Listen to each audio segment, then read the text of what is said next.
siang hari ini kita akan merilis kasus kekerasan terhadap anak yang menyebabkan meninggal dunia yang terjadi pada hari Kamis tanggal 18 Mei 2023 sekitar pukul 15.30 sore hari yang lalu.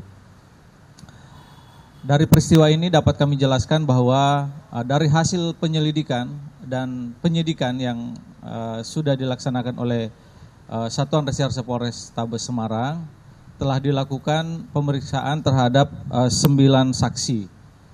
Kemudian mengkonstruksikan pasal, keterangan saksi, kemudian alat bukti yang disita dan keterangan ahli khususnya dari kedokteran forensik Rumah Sakit Karyadi. Kawan-kawan, hari ini tersangka sudah bisa kita hadirkan dengan inisial AN, umur 22 tahun. Pekerjaan mahasiswa salah satu perguruan tinggi swasta yang ada di Kota Semarang dari Fakultas Ekonomi semester 4. Yang bersangkutan rumah dan tempat tinggalnya di Kota Semarang, tepatnya di sekitar Penggarong Kidul, Pedurungan, Semarang. Dari hasil keterangan lisan yang disampaikan oleh tim forensik bahwa korban diduga meninggal karena afeksia atau gagal nafas, mati lemas, dan diduga mengalami keracunan. Oleh karena itu, terkait dengan poin ketiga tadi, keracunan, ini sedang dilakukan pemeriksaan lanjutan. Ada 3 item, yakni pemeriksaan mikrobiologi, kemudian patologi anatomi dan toksiologi. Oleh karena itu, poin ketiga tadi, kami jelaskan tadi bahwa mati lemas, gagal nafas, dan keracunan. Poin ketiga soal keracunan masih akan sedang diikuti oleh pemeriksaan 3 item tadi. Mikrobiologi, patologi anatomi, dan toksiologi. Itu kira-kira secara umum peristiwa kekerasan terhadap anak yang menyebabkan meninggal dunia atas inisial AB umur 16 tahun yang terjadi 4 hari yang lalu. Demikian teman-teman. Ya, 9 orang ini semua mahasiswa dan mahasiswi dari dari kos, tetangga kos yang bersangkutan. Nah, ini juga kita sedang mendalami karena walaupun korban ini tinggalnya di Pedurungan, ya mungkin teman-teman yang orang Semarang tahu, tetapi kosnya di Banyumanik, sementara kampusnya di sebelah kiri saya belakang sana. Jadi agak ganjil juga memang. Kemudian kosnya tersangka bukan kosnya korban. Jadi tersangka ini tinggalnya di Pedurungan, kemudian kosnya di Banyumanik di atas, Semarang atas, dan tapi kampusnya ada di bawah. Nah, ini pertanyaan yang nanti akan kami dalami lebih lanjut. Kemudian yang kedua, kosnya ini oleh tersangka itu baru kurang lebih 2 minggu. Kurang lebih 2 minggu di kontraknya, disewanya senilai 600.000. Nah, ini juga jadi tanda tanya bagi penyidik dan masih dalam pendalaman. Apakah memang kos ini sengaja disiapkan untuk korban? Karena kalau kami menarik timeline, perkenalan mereka itu diawali tanggal 3 Mei. Peristiwanya tanggal 18 Mei, artinya kurang lebih 15 hari. Nah, kos-kosannya sendiri baru ditempati 2 minggu, kurang lebih 15 hari juga.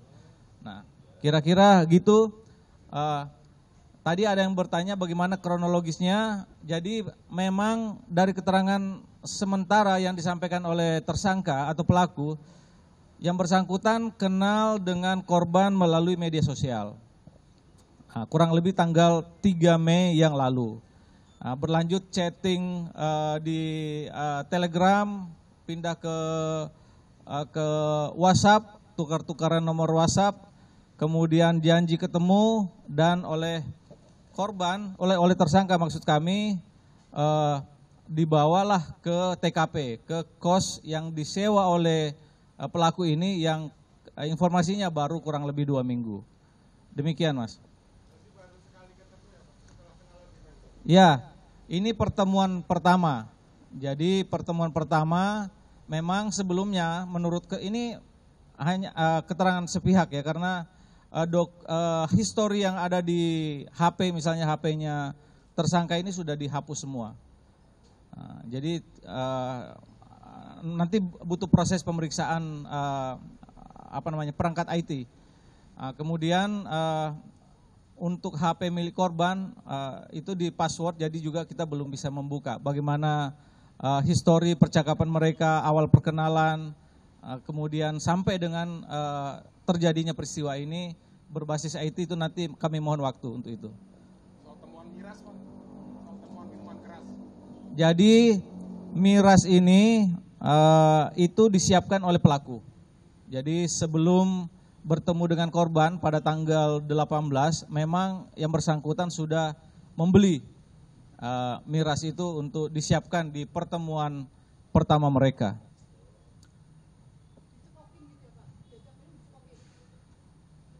Kalau keterangan yang bersangkutan, ini versi yang bersangkutan ya, pemeriksaan awalnya korban minum sendiri, keterangan mereka.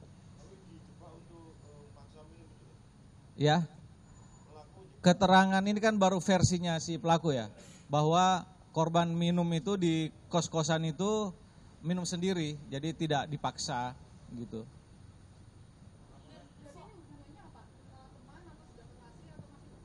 Baru berteman, jadi bertemannya itu kenal melalui Instagram tanggal 3 Mei. Kemudian tanggal 18 itu adalah pertemuan pertamanya, pertemuan pertama kali. Ya.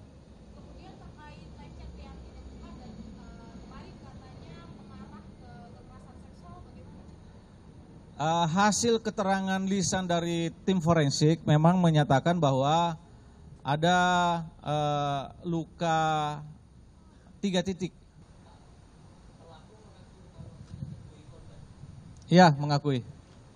Ya. Keterangan dari tersangka tidak memaksa, tetapi fakta dari pemeriksaan forensik ada luka. Ya. Persetubuhan itu dilakukan setelah minuman keras. Betul. Ya. Keterangan tersangka tidak ada. Ya. Oke, teman-teman. Korban ini meninggal di rumah sakit atau ketika di kos-kosan? Di rumah sakit Elizabeth.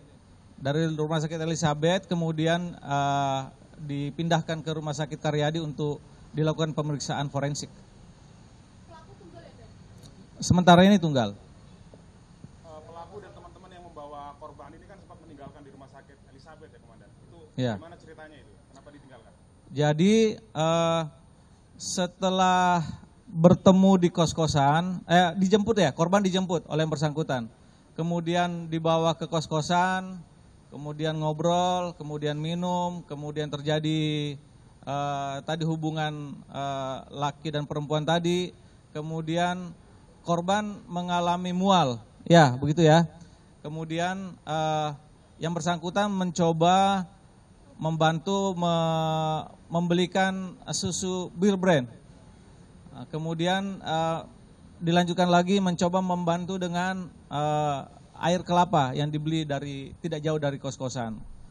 Nah, tidak lama kemudian korban kemudian kejang, kemudian yang bersangkutan tersangka mencoba membantu untuk membawa ke rumah sakit Elizabeth dengan meminta bantuan dari tetangga kiri kanan kos yang ada di TKP.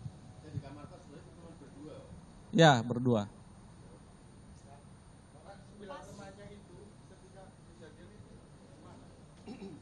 Di kos-kosan, anak kos, ini kan kos-kosan. Venus itu kan kos-kosan. Jadi dia yang mengetahui dan turut membantu awal proses evakuasi korban dari Kos Venus menuju ke Rumah Sakit Elizabeth. Tidak. Ya. Jadi yang 9 orang ini juga tidak mengetahui kalau di kamarnya si pelaku ini ada perempuan lain. Jadi pelaku minta tolong ke tetangga kosan ya? Ya, betul. Ya. Oke? Apakah ada upaya melarikan diri atau menghilangkan barang bukti kemarin?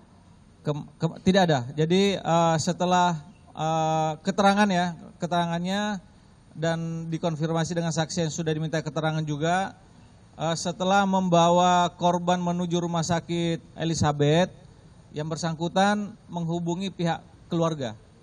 Ya, menghubungi pihak keluarga bahwa korban saat ini ada di rumah sakit. Kemudian setelah itu masih kembali ke rumah sakit dan kembali ke kos yang dari kosnya, kemudian kita mengamankan yang bersangkutan. Pasal yang disangkakan terkait dengan peristiwa ini adalah Undang-Undang Perlindungan Anak, ya pasal 81 tentang persetubuhan terhadap anak di bawah umur, dan kita juga menerapkan pasal 338 dengan ancaman hukuman paling singkat 5 tahun dan paling lama 15 tahun dengan denda paling banyak 5 miliar. Pak Kapolres, ini kan baru mengenal korban ya. Apakah pelaku mengetahui bahwa korban ini adalah anak dari PJ Gubernur Papua Pegunungan? Tidak tahu. Ya. Baik,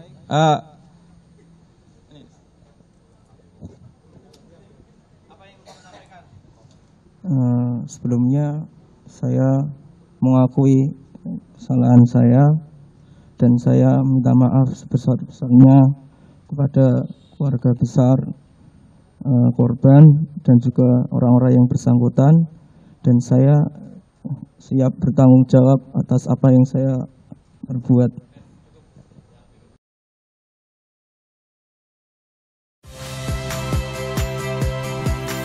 Saya Tifa Solesa. Saksikan program-program Kompas TV melalui siaran digital, pay TV, dan media streaming lainnya. Kompas TV, independen, terpercaya.